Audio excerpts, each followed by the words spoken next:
right. It looked like it has leveled off just a bit. So if we want to go ahead and start with some introductions. Hi, everyone. This is Belong at Brown, Providence and Beyond. We're very excited to have you here. My name is Bryce. I am an admissions counselor with the Department of Masters and Professional Programs at Brown. Let's see, Julie, if you would like to introduce yourself. Sure. Good morning. I'm Julie Plout. I'm the Director of Engaged Scholarship at the Swear Center for Public Service. Awesome. Thank you. And Elena? Hi, good morning. I'm Elena Vasquez. I'm the Assistant Director of the Community Partnership Team at the Swear Center at Brown University. Thank you. And Morgan? Good morning. I'm Morgan Erlandian, the Student Engagement Specialist at the Division of Masters and Professional Programs. Awesome. Thank you. And then we also have David. Hi, everyone. I'm David. I'm a current master's student here at Brown within the biotechnology program. Awesome. Thank you so much, everyone. So for today, this is a master's focused presentation all about living in Providence as a master's student. So specifically today, we're going to cover a lot about what to do in Providence, what's some fun things to do in the area, get you really thinking about what it's going to be like for you if you choose to come live in Providence and join us at Brown. So we'll start with some Providence neighborhoods, talk about, New England in general, as well as the area. If we could go back to the agenda, and I'll just kind of go over that just a little bit more. Thank you. We'll talk about some things to do as well. What the cost of living is like, kind of give you a big picture of what you'll be spending here in Providence, and then some options for getting around the area as well. So at the end, we'll be doing a Q&A where you can ask us all your questions. I do want to put it out there that we will be offering an application fee waiver for everybody who is in attendance today. That is an automatic process. It will just make it so when you submit your application, there's no paywall, there's no acceptance there or admittance there. So you'll be all good to go. Let's see. Awesome. And we can go to the next slide. Great. So we're also going to talk a little bit about some Providence neighborhoods. I see that my colleague Holly is here. Hey, Holly, if you would like to introduce yourself, and then we can get you started there as well if you're all ready to go. Thank you, Bryce. Good morning, everyone. Sorry, I'm losing my voice. My name is Holly Brennan, graduate admissions counselor. Thank you for getting us started, Bryce. So yes, we're here to talk about Providence and where we're situated in New England. Providence is really perfectly centrally located in, this map is a little contested because New England is usually kind of limited to not including New York, but we put that there just to kind of show you the accessibility between New York City, Portland, Boston. The nearest international airport for Providence is located in Warwick, and then the next closest one would be in Boston. So I think that Providence to New York City is about a 3-hour car ride, depending on where in the city that you're going to, as well as about probably a 4 or 5 hour Amtrak train ride from Boston or Providence. Sorry, I just need to clear my throat.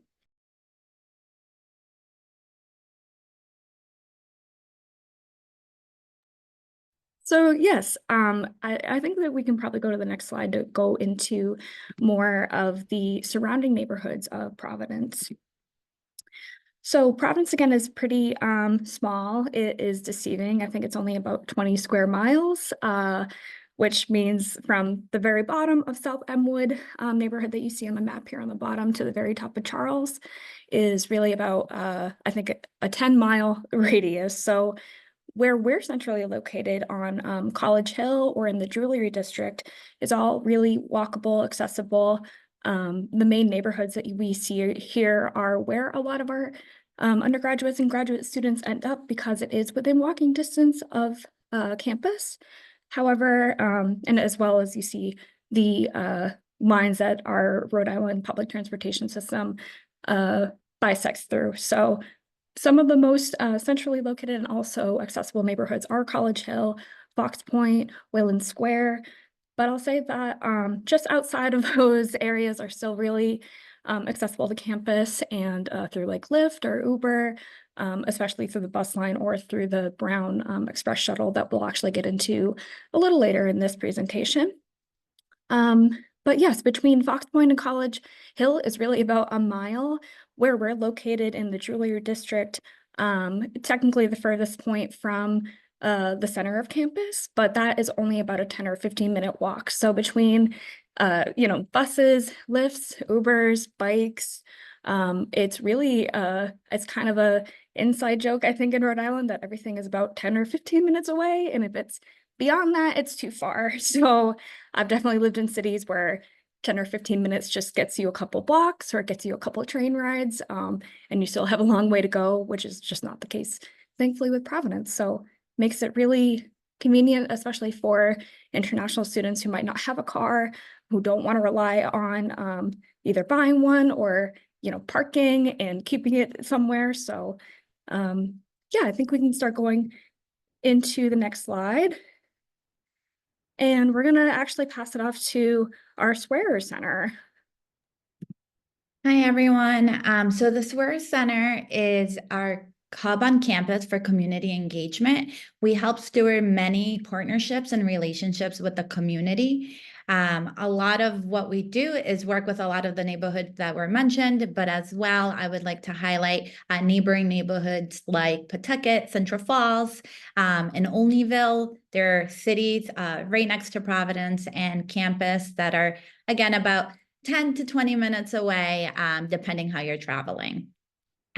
So we have a lot of different opportunities for graduate students, one of them being local walking tours led by our community organization. So in the past, we've engaged our community partners in Providence and neighboring cities to educate and share their expertise and more about their organizations with our faculty, with our students, and with our community members. Some of these tours have been with local organizations like Housing Works Rhode Island, the Avenue Concept.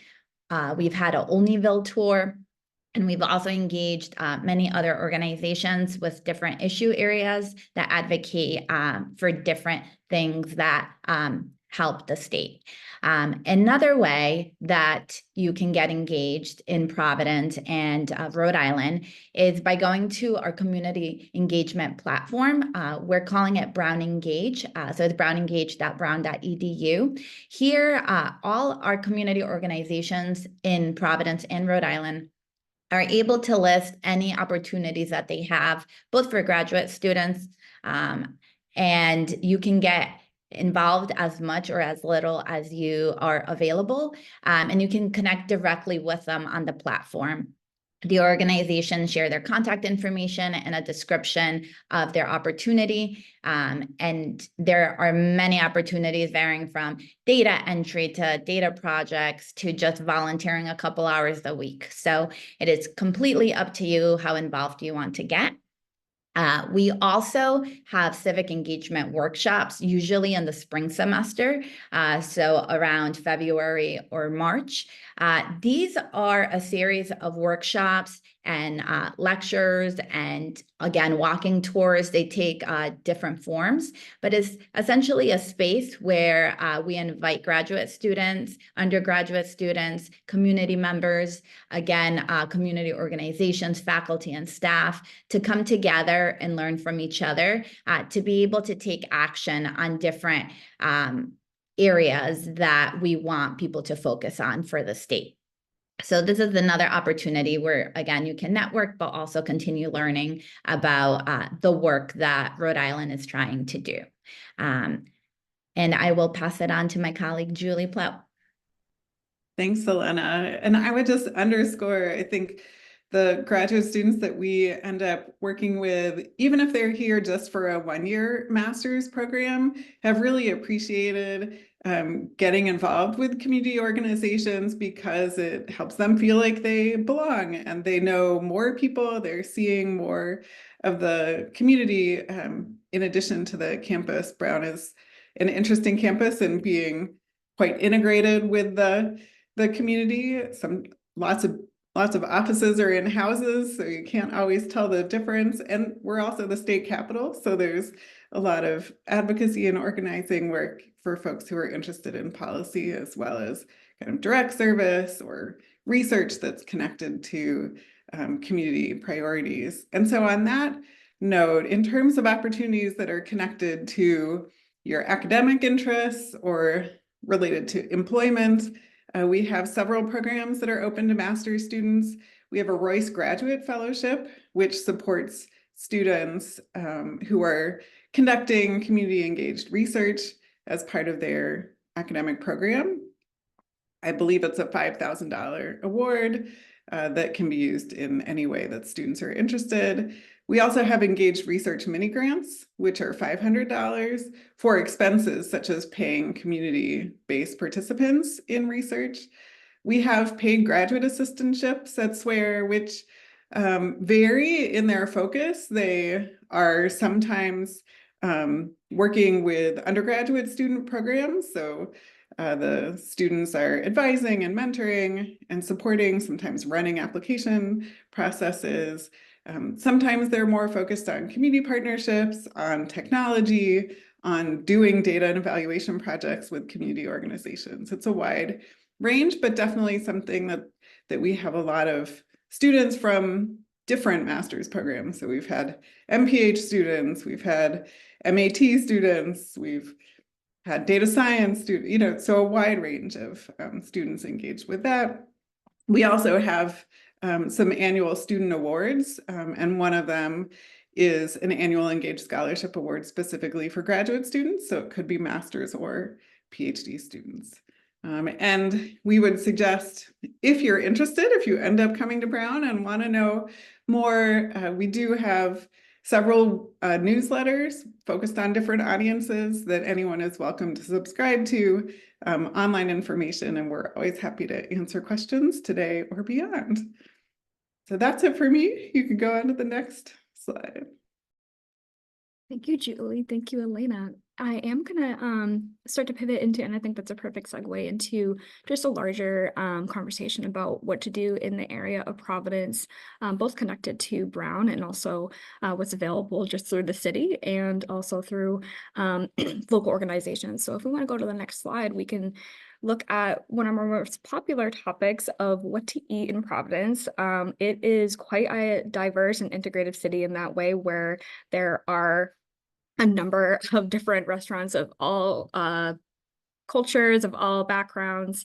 We list our favorite coffee and pastry places because they are definitely not lacking, and they're all really within walking distance of our office. So these are some of our favorite places to go. Pastiche is personally one of my favorites. It's a little hard to get to in the city, but that is definitely one of my favorites. But this is not an exhaustive list, of course, of some of the more popular restaurants that we go to, but I would love to kind of get David's perspective as a student at Brown, maybe some of these restaurants or where he was maybe more interested in going around the city. Yeah, absolutely. I live right on Thayer, so right next to campus and basically in the midst of a bunch of these restaurants named here. And one that I immediately, went to when I first saw it was Baja's, because I love Mexican food and they didn't have any pancheros up here, which they do back in New Jersey. So Baja's was definitely my number one spot. But as I kind of, worked my way throughout Providence, like as the semesters went on, I've discovered a few other places. Aleppo Sweets is one which I absolutely adore. It's a Syrian coffee place that also sells kebabs. Really, really good. I'm also a huge fan of Palo, which is near the canal, which is a little, maybe like 5 minutes away from campus, as if you're kind of going to cross into the main area of Providence, and it's a little more pricey. But if you want to celebrate something, Palo's a really great kind of top boss restaurant to attend.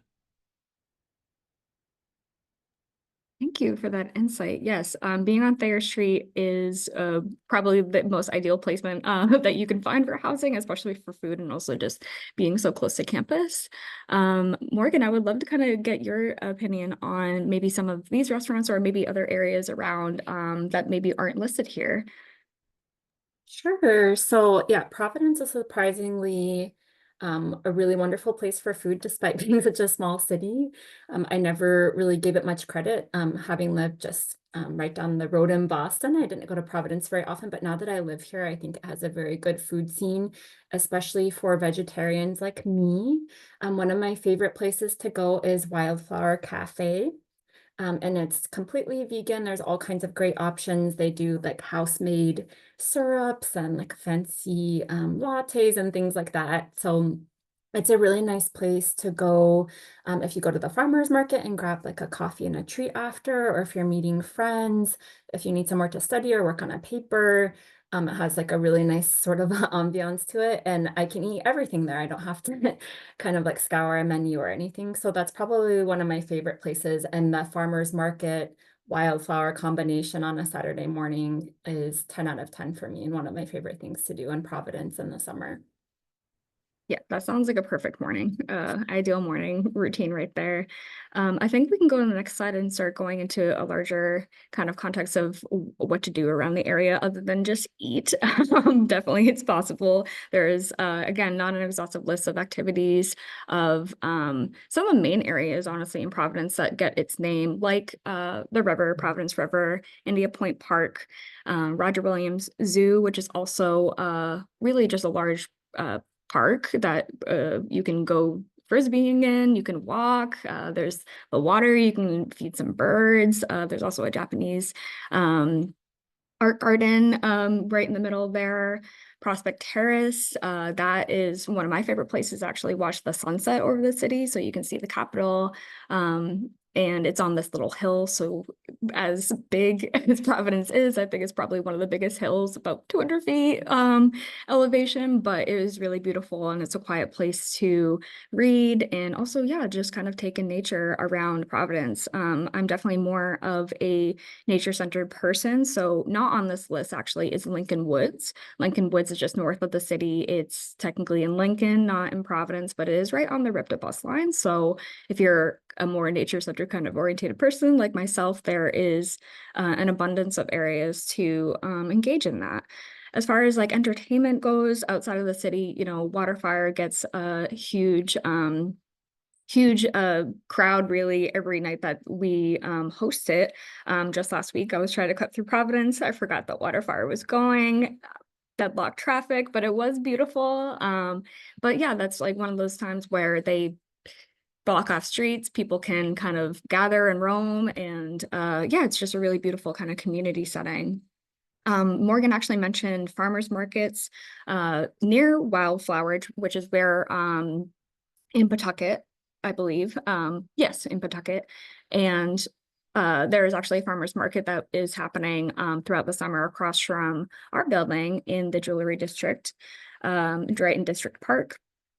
As well as, you know, the Providence Performing Arts Center, the PPAC, the Children's Museum, also the RISD Museum, which is free for Brown students, the Providence Athenaeum, which technically is free. You can study there for free, but you can also gain a membership and engage in some events that they host there.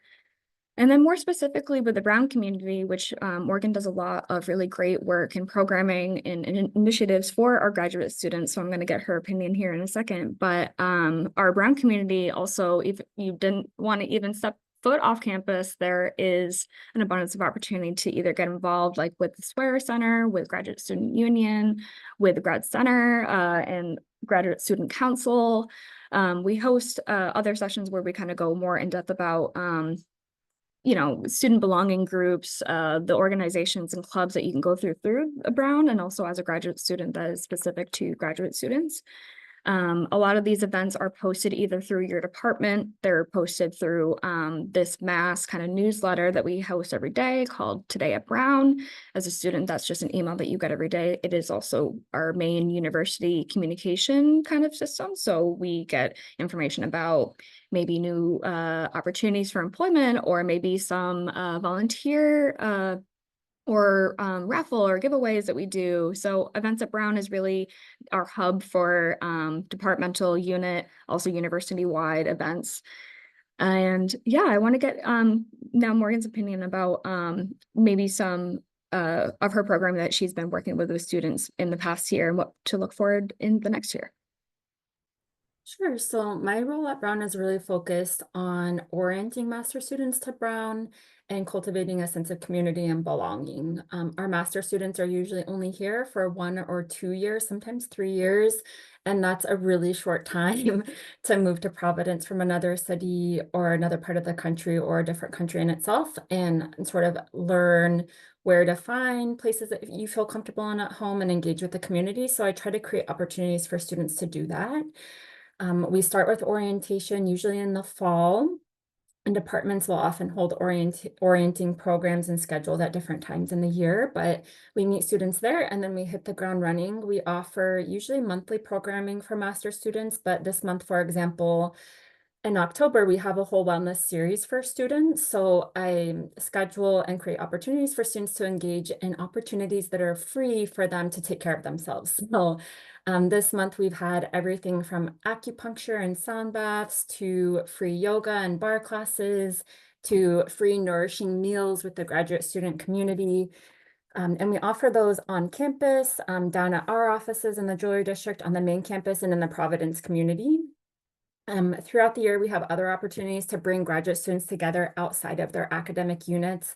We know our students are really focused on rigorous academic programs, but we want to bring them out of the department and out of the lab to meet one another across disciplines. So we'll hold graduate community luncheons. We have a first generation grad and med celebration coming up to celebrate what is really an asset to the university, not something to overcome or sort of justify. I think our first gen students, and being first gen myself, they bring so many wonderful problem solving skills and representation to their disciplines at the institution and beyond. And we want to celebrate that in community. So we have events like that in collaboration with our identity centers.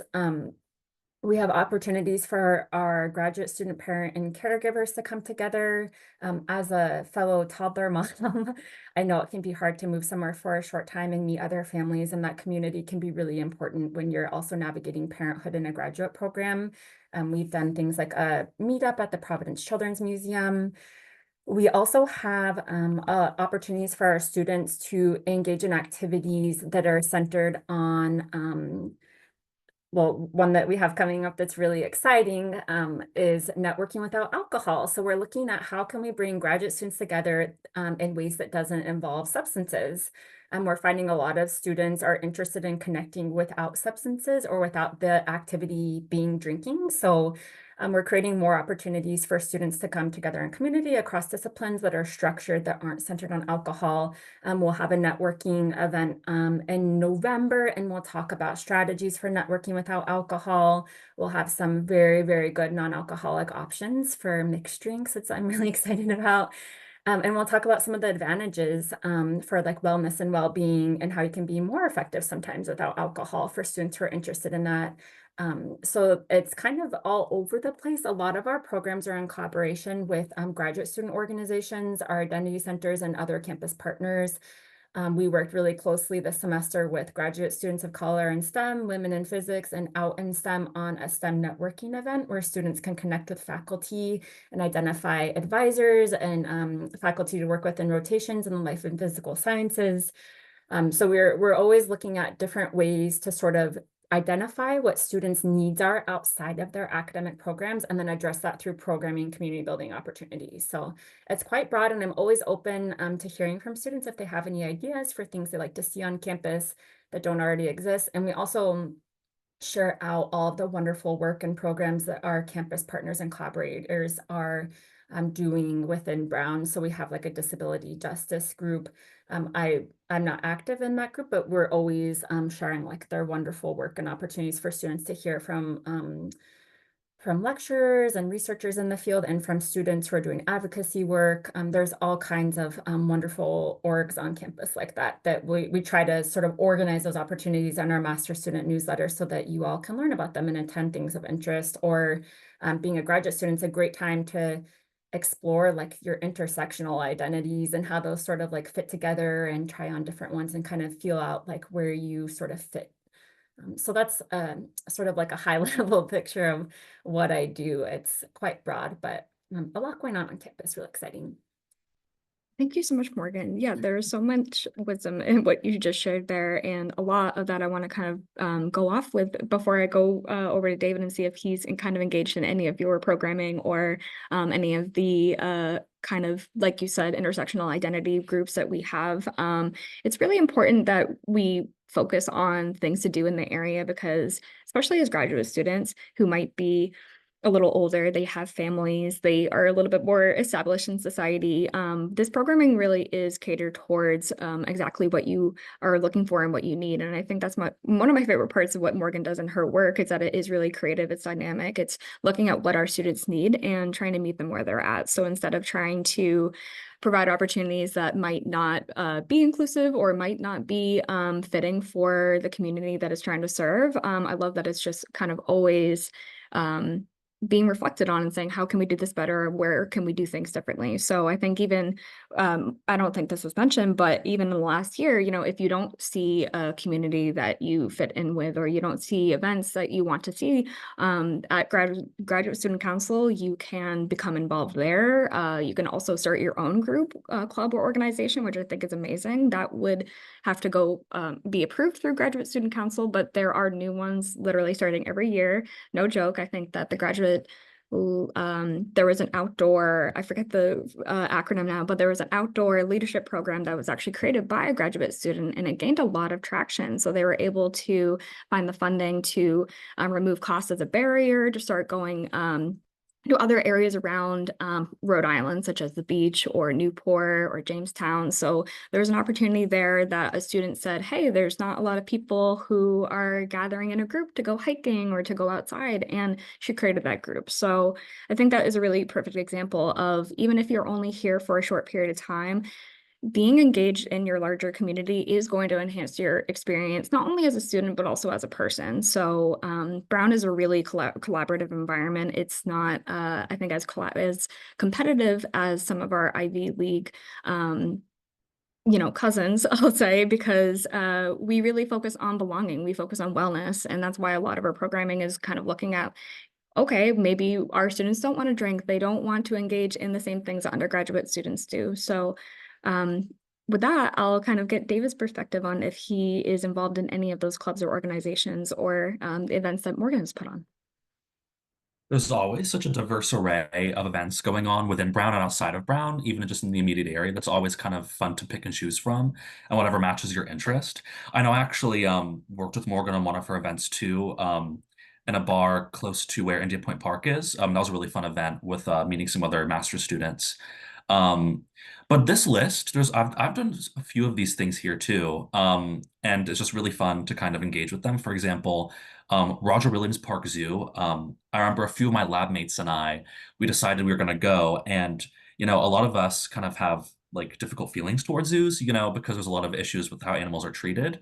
But in Providence, with especially Roger Williams Park Zoo, it has a huge focus on conservation, and it's very educational. So it's a really interesting zoo to go to. And especially in October when Halloween's coming around, right? They have the Halloween Horror Nights in Roger Williams Park Zoo, where where people go and they like carve all these massive pumpkins, and they're so intricately designed. And you basically walk around the whole perimeter of the zoo. Um, and you kind of get to see all these lights on, and there's a lot of like cool different things to do, and there's like some more like kind of different foods to eat. It's a really fun experience. um some other places to visit, Federal Hill. I think we have a Ripta bus that can take us there. I've usually just Ubered there, but the Ripta is free, I think. And Federal Hill has a pretty big Italian American population and a lot of Italian restaurants. And as a fan of Italian food, I frequent Federal Hill quite a bit. um, the Providence Athenaeum. I don't know how many people in the chat are familiar with RISD, but RISD is basically the Rhode Island School of Design. It's an art school that's right next to Brown, and students can cross-register between the universities. And Providence Athenaeum, I know, is usually associated with a bunch of RISD students going there and studying there. And also the RISD Museum is also kind of like right next door. And that's a gorgeous, gorgeous museum to go to, with different displays changing out frequently. And it's massive. I mean, I think I went with my sister, who was a RISD student, a couple times, and it took us maybe like 2 or 3 days to see the whole thing. Um, and actually, what's interesting about the RISD Museum is that it's connected to an older house or a kind of like mansion that was built in the late 1700s, early 1800s. And that's kind of almost like a walking tour, kind of seeing how people lived back then, which is pretty interesting. Um, I know one thing that isn't on the list for entertainment is the mall. I love the Providence Mall. Providence Place Mall, I frequent very, very often. If not every weekend, every other weekend. I'm a huge movie buff, so there's an IMAX theater there. And October is perfect for scary movies. So Beetlejuice I just watched, Alien Romulus, Longlegs. I know Smile 2 is coming out, so that's all in theaters. There's also some really cool stores in there too. I know there's a comic book store, which I love. There's really good eateries there. There's a Dave and Buster's. It's a fun time. Waterfire too. I always forget. I know it happens every month. I always forget when it's happening, and I always accidentally stumble upon it as I'm walking through Providence. I'm like, oh, it's Waterfire. It's a really gorgeous display. You know, it happens kind of in the evening at night. There's these lanterns or kind of like braziers in the like canal that light up, and a bunch of smaller sellers come and kind of like sell some goods. You can get some drinks. You can get frozen ice. You can get, like pottery. There's a whole bunch of cool stuff that goes on, and there's some really moody music. So that's really fun to kind of be around. With regards to clubs on campus, though, I wouldn't actually say I'm in quite a few clubs. I'm part of the Brown Persian Club, and I know they host a couple events throughout the year. There's Persian New Year, Nowruz, that they host in the spring. You have to buy tickets for that. But it's a really, really cool event. A lot of really good Persian food, really good Persian dancing. They have a Hof scene, which is really cool. They also host a few other events throughout the other semesters too. I'm not sure if they have a Maragon event, but they have some others. I'm also a graduate student assistant here at Brown for the School of Professional Studies. And so I'm kind of, going back and forth a lot between like Thayer, where I live, and the Jewelry District. And there's a shuttle that takes me right there, so it's nice and easy. Or if you like to walk, it's only 15 minutes. And so there's a few things to do over in the Jewelry District too. So overall, I'd say it's a really close community and a really kind of fun community, and you can kind of do a bunch of different things. And you're not kind of siloed to what you have to do. Brown is very much the opposite of a university that silos students. So yeah. Thank you. That was wonderful and even more than I asked for. So thank you so much, David. And I laugh at your mention of the Providence Mall because it's actually one of the few style malls of that era. In the 90s, malls, just for a little background, malls were of this kind of style were really popular and they're just like losing popularity. But the funny thing about Providence Place Mall, just a side note, is that there were people living underneath it, and they came out with a documentary in the last year that highlights it. So if you're interested in some history about Providence that was actually kind of hidden, kind of secret, that came out in the last year. So yeah, there's a lot of honestly history throughout Providence, given, our history with Indigenous people, how we even came onto this land. There is a lot of understanding, belonging, and inclusion that we focus on to not only educate about like the larger community that we reside in, but also what it looked like before this campus was even here. So I think that's a really great pivot to start kind of talking about the cost of living and what it's like to actually live in Providence in terms of what you can expect for like cost of attendance not cost of attendance for the school. Your tuition is going to be specific to your program. So please look at your program. We also have a tuition website that we can probably, one of my colleagues to maybe pop in the chat while we go on to the next slide. We can go to the next one, please. So yeah, I think that is really important, especially given that we kind of set up the situation of Providence in New England, and especially comparing what you're going to be expecting for the regional cost of living. So despite Providence being largely really small, again, not a huge population that you would see in Boston or New York City, one of those main metropolitan cities, it is a little higher than the national average. So with that being said, I think that it's really important as a graduate student to be able to budget correctly and also healthily. So making sure that you can engage in all these community-based programs and events, even ones that maybe necessarily aren't free. Of course, we're trying to eliminate cost as a barrier as often as we can. But in terms of, grocery shopping, your just regular spending habits as a graduate student, we'd like to try to inform you as best and as far in advance as possible what to expect as a graduate student here. You're probably not going to be able to work full time. Even if you are in school, you're probably limited to probably 20 to 30 hours a week. So the regional cost of living, again, is just to kind of give you an idea of what it compares to in our sister kind of cities. So if we want to go to the next slide, we can kind of talk more specifically about the local cost of living in Providence.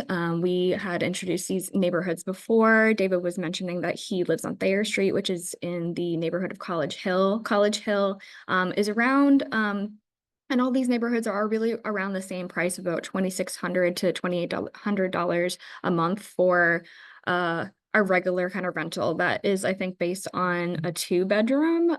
So assuming that you have a roommate, many of our graduate students, if they don't have families, or if they don't already have roommates or friends, they definitely find them. One of our hot tips with budgeting or with also looking at the cost of living is that it definitely is cheaper to have roommates. It's with utilities, with also just the availability. The city doesn't really have a lot of single or studio apartments. So between what is offered, outside of the university, our housing is very, very limited for graduate students. So we introduced this because meaning the majority of our students do not find housing through Brown. It's very limited. So we like to introduce this because most of our students will have to either go through a private landlord, they will have to sign a lease through someone outside of the Brown community. So yeah, just to give you an insight into what you're going to be looking at paying for per month that is not part of your tuition, it's part of your cost of living. It's making sure that you can satisfy both your needs and also and basic necessities, and also being able to have a healthy lifestyle where you can engage in maybe going out to dinner every once in a while, or maybe you can take, the ferry to Block Island and still, be financially well. So if we want to get to the next slide, we had mentioned this already, but we can kind of go more specifically into what it's like to get around the city. Again, if we want to go to the next slide, please. As far as transportation is concerned, that is also definitely not lacking. I think most of our students, even if they aren't international, they opt to not have a car in the city because of how accessible it is, either through walking, through the RIPTA, which is free, as well as the Brown University shuttle. It does have an express route that is also free and wheelchair accessible. Beyond the bus, we have bikes and scooters, some of those ones that you could rent through an app on your phone, and Lyft and Uber, like David mentioned, which is kind of the same as having a car, but it is less of a commitment with parking, with trying to find a parking permit, and so on and so forth. So again, we mentioned that some of our closest airports to Providence are Warwick, TF Green Airport, Boston Logan Airport in Massachusetts, and then the Amtrak. So the Amtrak, cuts through really from the the northeast corridor of America down to as far as DC.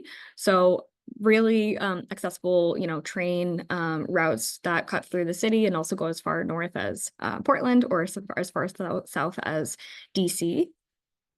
We mentioned too that just in terms of accessibility, just last week, I was trying to get up to College Hill for a workshop that I'm attending, and it was around 11:50, right around the time that most students are going to be starting their class. So the buses were actually pretty busy, but if I had just planned it, I would have been able to walk there as fast as the shuttle. So I found that pretty funny, but also it's something that I guide students on all the time. So I thought, why didn't I think of this before just walking? David, I want to get your opinion too on how often you actually get on the shuttle, because I feel like most people, when they get to Providence, beyond the winter months, which are frankly can be kind of brutal and very windy. We're right on the water, so it is a bit yeah, it can be really cold. But how often do you ride the shuttle? I actually ride it weekly. Anytime I have to go to work in the jewelry district, I just take it. That's But if perfect. I'm just going to regular, downtown Providence, I'll walk. Yeah, perfect. Yeah, especially because I mean, even we are at in the jewelry district, sometimes the shuttle just is the route that it takes is about equidistant with if you wanted to walk.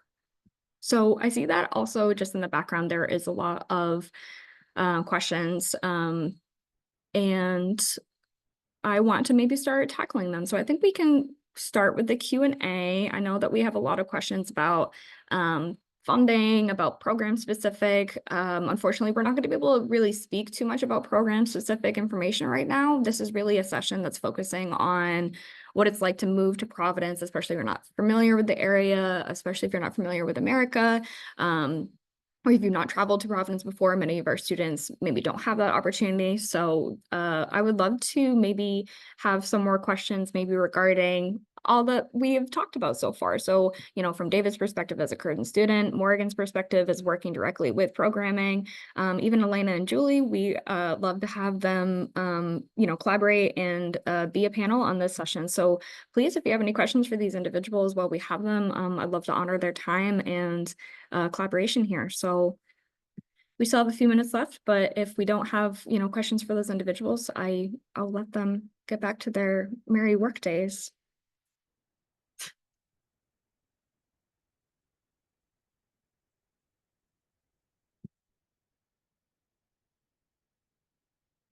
I do have one question here regarding housing. And I'll kind of make it into a two-part, but I just want to get David's perspective on what his process was like finding housing and what that looked like for his first year or second year. Yeah. So I remember when I first was moving over here, I wasn't entirely unfamiliar with Providence because my sister went here for 4 years, to RISD. And so me, my sister, and my parents kind of knew the lay of the land as we were like kind of looking around here. And we knew that maybe getting some of those single studio apartments, like you were saying, are gonna be a little more pricey. So what we were doing is we were kind of just looking around and spots were being taken up pretty fast, but we did actually end up going through a realtor, which was kind of a little unorthodox. And through the realtor, we found a Persian, of course, and he had a spot open for both me and my sister. And this is a 3-story house, but we have a second floor and it's split into apartments. And the rent we pay is a little less than the average rent in where you would find a place in Thayer. So it ended up working out really well. So I would recommend, if you do get into Brown and you do want to come here and you do try to find a place, you can go through a realtor and see if they have spots open for you. Yeah, thank you so much for that insight. I think that, what we had shared with the local cost of living, that is probably like the worst case scenario, not to frame it in a pessimistic way, but it's like if you absolutely cannot live with other people, you have to live alone in a luxury apartment.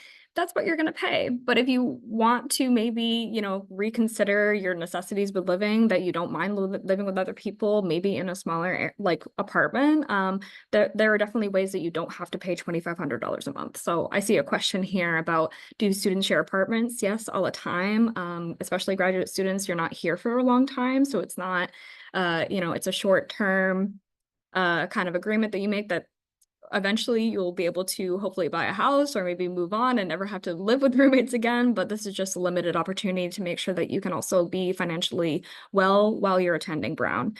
And David had also brought up a really great point, is that once you do, if you did want to decide to apply to Brown, you got in, amazing.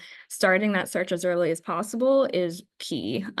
We really do go off of a pretty academic calendar year, so we get a lot of move-ins and move-outs around May or June, where people want to graduate, where they go back to their respective homes for the summer. So it is a competitive process, we won't lie, but at the same time, the opportunity is there. So you can go through a private landlord, a private realtor.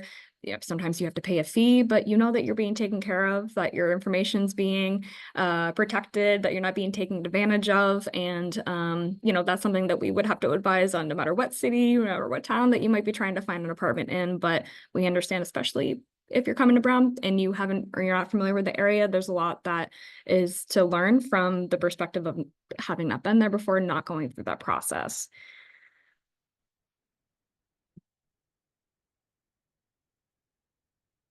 I don't see any kind of related questions regarding housing or opportunities to get engaged on campus. So I think that I'm gonna let our colleagues and friends here go off on their merry way. So thank you so much for your time, for coming with us to talk about your experience and the ways that you are engaged in the university and how you cater to our master's students. So thank you so much for all your time. Thanks for having us, Holly. So yeah, we're going to stay here and just make sure that we cover some of the questions that are still lingering in the chat. Sorry, this one came up just as they were departing. How do you feel all about the climate there? I hope that you mean like the weather climate. It can be kind of a mixed bag. Right now, it's a really beautiful morning that started off at like 40 degrees. I think we're going to get to like 60 maybe as a high today, but the autumns here are particularly beautiful, really nice, cool in the evening. It does snow in Providence, probably not as often as it has in the last few years, but we do see snow here, and it gets as cold as 10 degrees in the winter outside. So in the summer, it's also ideal, beautiful. Going to the beach, being able to take the bus to the beach is a huge, pretty popular activity to do, as well as, you know, just hanging around the Providence River or Indian Point Park, which is right on the ocean. I see a question. How often do you see students commute from Boston area to Brown? I see it I don't know how often I see it so much as I know that it happens. I can't guarantee that is going to be the best setup for you. Boston to Brown is about an hour drive, hour and a half, more likely with traffic. It's about a 2-hour commuter rail ride. So if you're going to school and classes, maybe 2 to 3 days a week, and most of your time is devoted then to commuting, my question would be, is that the kind of lifestyle that you want to have as a student? We do have some faculty that travel again from Boston to Brown, but they're not really in the same kind of time commitment as a graduate student, especially if you're trying to be involved in campus, if you're trying to, you know, network and grow your portfolio, maybe you're going to conferences or engaging in research. So as close to, you know, long story short, as close to campus as possible, I think is ideal, not only for your financial wellness, but also your time commitment. It may be a little cheaper to live, you know, slightly outside the city, maybe in Seekonk or maybe just in Attleboro. That's about 20 or 30 minutes from the city. That's also accessible on the bus line and the train line. But for the most part, we usually advise students, especially if they don't have a car and they don't want to commute or commit to commuting, that you stay as close to the Brown and Providence area as possible.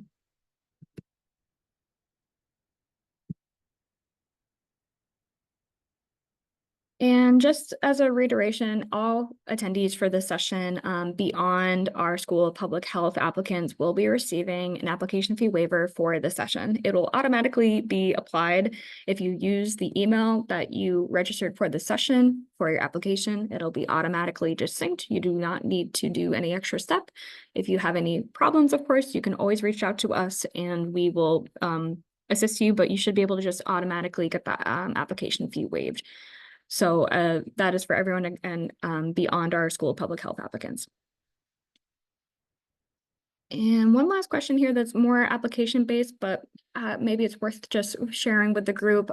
If your letters of recommendation don't have institutional email addresses, can they use Gmail, Yahoo? Yes, of course, any email that is secure and also goes directly to the recommender that you are trying to get your letter from, as long as they have a valid email address, it doesn't matter that it's a institutional email address. The platform is external to your application, so as long, again, as it's valid and it's secure, it does not matter what their email address is.